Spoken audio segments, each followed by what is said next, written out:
निश्चित प्रकारे देण्याचा प्रयत्न राज्य सरकारचा सुरू आहे। युद्ध पातळीवरती पंचनाम्याचं काम सुरू आहे। सप्टेंबर महिन्यामध्ये जास्त नुकसान असल्यामुळे अजूनही पंचनाम्याचा अहवाल आपल्याकडे आलेला नाही। आणि तुम्हा सर्वांना माहिती आहे की केंद्राकडे ज्यावेळेस एखादा आपल्याला जो अहवाल नुकसान भरपाईचा अहवाल जो पाठवायचा असतो तो आपल्याला करेक्ट तो अधिक तो जो आहे परत नंतर आपल्याला त्यामध्ये दुरुस्ती करता येत नाही।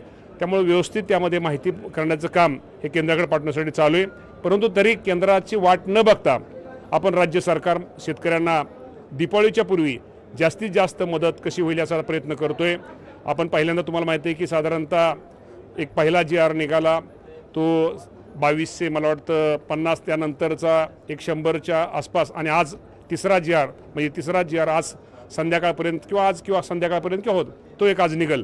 त्यामुळे दिवाळीपूर्वी शेतकऱ्यांना जास्तीत जास्त कशी मदत पोहोचल ही भूमिका ही आमची राज्य सरकारची आहे।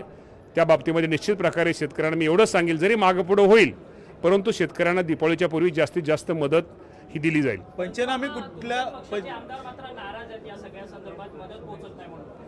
मदत नाराज आता तुमच्या माध्यमातून असं मला काही समजलेलं नाही। कोण नाराज असेल तर निश्चित प्रकारे त्यांचा आपण जो गैरसमज किंवा त्यांना जे वाटत असेल तो ताबडतोब त्यांच्या आम्ही चर्चेतनं आम्ही निश्चित प्रकारे त्यांचा कदाचित गैरसमज दूर करू। प्रामुख्याने जर कापूस पिकाचा उल्लेख केला जातोय कारण की चिराईत पीक आहे 8 महिन्याचं पीक हा कापूस असतं त्यामुळे कापूस पीक देखील आहे ते बागायतमध्ये घेण्यात यावं ही प्रामुख्याने बीडच्या आमदारांनी सगळ्यांनी मागणी केलेली। ठीक आहे शेवटी ज्या गोष्टी आपल्या सगळ्यांना माहिती आहे की ज्या गोष्टी नियमाने किंवा ज्या शेतकऱ्यांच्या मदतीसाठी किंवा भल्यासाठी ज्या करणं गरजेचं आहे ज्यामध्ये शेतकऱ्यांचं हित आहे ते सगळं पाहून निश्चित प्रकारे राज्य सरकार त्या बाबतीमध्ये सगळ्या गोष्टीचा मेळ घालून योग्य तो निर्णय घेईल। आता दुसरीकडे पंचनामे तुम्ही सांगतायत की होत आहेत मात्र कुठपर्यंत पंचनामे झालेले आहेत? पंचनाम्याचं काम बऱ्यापैकी सप्टेंबर महिन्यातलं साधारणतः जवळजवळ 60-70% काम पूर्ण होत आलेलं आहे।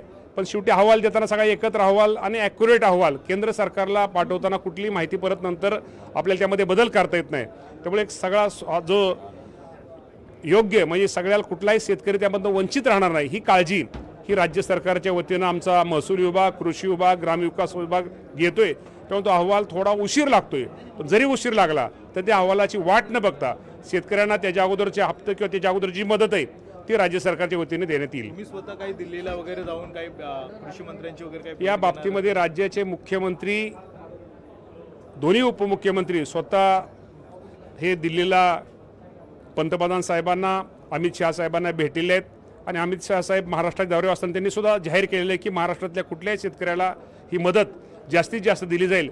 त्या बाबतीमध्ये निश्चित प्रकारे मदत जास्तीत जास्त दिली जाईल। बाधित क्षेत्र अजून एक आकडेवारी जर प्राथमिक आपल्या जर आकडेवारी पाहिलं तर साधारणतः 1,84,00,000 एकर एवढी माहिती आज समोर आहे। ठीक आहे काही ठिकाणी डबल किंवा ही जर कमी जास्त आकडा होऊ शकतो परंतु आजची माहिती अशी आमच्या कृषी विभागाच्या माध्यमातून आहे।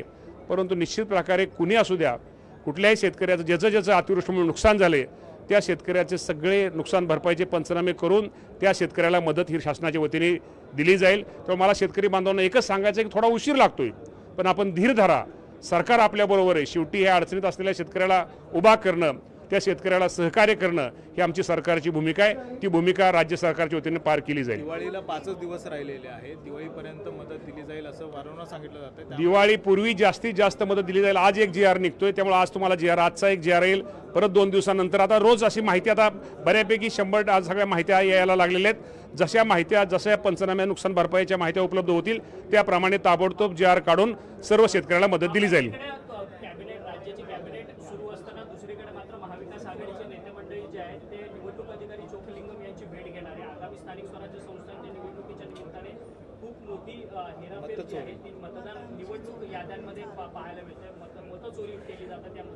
या बाबतीमध्ये शेवटी मुख्यमंत्री दोन्ही उपमुख्यमंत्री आपल्या सर्वांना स्पष्टीकरण देतील। परंतु माझं विरोधकांना सुद्धा एक मागणं आहे की आता त्यांना एक विनंती की आजची ही वेळ आहे ही वेळ शेतकऱ्यांना मदत करण्याची आहे। शेवटी कृषी मंत्री म्हणून माझं ते सांगणं आहे ह्यामध्ये कुठल्या राजकारण करण्याची आजची तर वेळ नाही।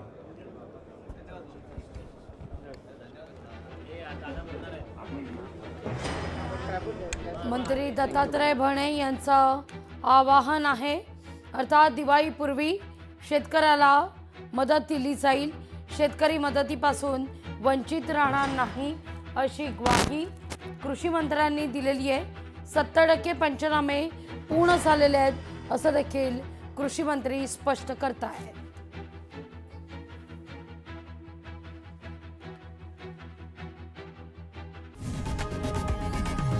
लोकशाही मराठी ऐका, पहा, जागरूक रहा.